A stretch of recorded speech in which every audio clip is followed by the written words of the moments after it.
Thank you for visiting our channel. Please like, share and subscribe for more exciting food videos. How to make smoked salmon at home. Recipes and tips. Smoked salmon is a staple in many cuisines, with a history that dates back to ancient times. It's no wonder, it's packed with protein, omega-3 fatty acids, and various essential vitamins and minerals. Smoking salmon preserves it and gives it a rich, savory flavor that's hard to resist. For those looking to try their hand at making smoked salmon at home, it's easier than you think. With the right recipes and tips, you can achieve that perfect balance of flavor and texture. Choosing the right salmon. When it comes to smoked salmon, the type of salmon you choose can make all the difference in terms of flavor, texture, and overall quality. With so many options available, how do you decide which one to use? Let's break down the characteristics of different types of salmon to help you make an informed decision. Wild versus farmed salmon. Wild salmon is often considered the gold standard, with a more robust flavor and firmer texture than farmed salmon.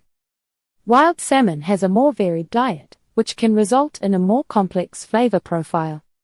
On the other hand, farmed salmon is generally more affordable and has a milder flavor.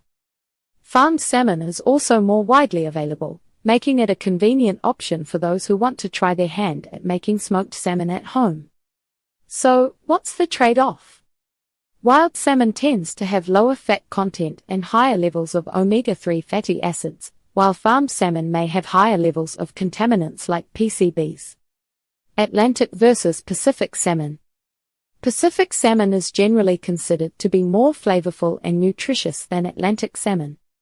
There are several species of Pacific salmon, including Chinook, Sockeye, and Coho, each with its own unique characteristics.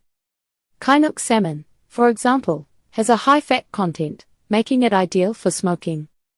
Sockeye salmon, on the other hand, has a deeper red color and a more robust flavor. Atlantic salmon, while still a good option, tends to have a milder flavor and a softer texture. When choosing between Atlantic and Pacific salmon, consider the flavor profile you're aiming for and the level of quality you're willing to pay for. For example, if you want a more intense flavor, Pacific salmon might be the way to go. But if you're looking for a more affordable option, Atlantic salmon could be a good choice. What type of salmon will you choose for your smoked salmon recipe? Will you opt for the rich flavor of wild salmon or the convenience of farmed salmon? Smoking procedure. To achieve that perfect balance of flavor and texture in your smoked salmon, you need to follow a series of steps. Smoking salmon is a multi-step process that involves preparation, curing, and smoking. Have you ever wondered what makes smoked salmon so delicious? It's the combination of the right preparation, curing, and smoking techniques. Let's break down the steps involved in smoking salmon. Preparation and curing. Before you start smoking your salmon, you need to prepare and cure it. This involves cleaning and filleting the fish, then mixing a cure of salt, sugar, and spices to draw out the moisture and add flavor. The cure is left on the fish for several hours or overnight, depending on the recipe and the thickness of the fish. You can also add other ingredients like brown sugar, black pepper, and dill to give your smoked salmon a unique flavor. What's your favorite flavor combination? Do you like a classic approach or something more adventurous? For example, you can try a Scandinavian-inspired cure with a mix of salt, sugar, and dill, or a more robust cure with a blend of spices and herbs. The key is to experiment and find the flavor combination that works best for you.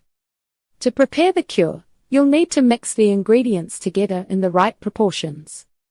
A basic cure recipe might include 1 cup of kosher salt, ½ cup of brown sugar, 2 tablespoons of black pepper, 2 tablespoons of dill weed. You can adjust the ingredients to suit your taste preferences and the type of salmon you're using. Hot smoking versus cold smoking. When it comes to smoking salmon, you have two main options: hot smoking and cold smoking. Hot smoking involves smoking the fish at a high temperature, usually between 100 degrees Fahrenheit and 200 degrees Fahrenheit, to cook the fish and add flavor. Cold smoking, on the other hand, involves smoking the fish at a low temperature, usually between 68 degrees Fahrenheit and 86 degrees Fahrenheit, to add flavor without cooking the fish. Which method do you prefer? Hot smoking is faster and gives the fish a more intense flavor, while cold smoking is slower and produces a more delicate flavor. For example, if you're looking for a smoky flavor with a firm texture, hot smoking might be the way to go. But if you prefer a more subtle flavor with a silky texture, cold smoking could be the better option.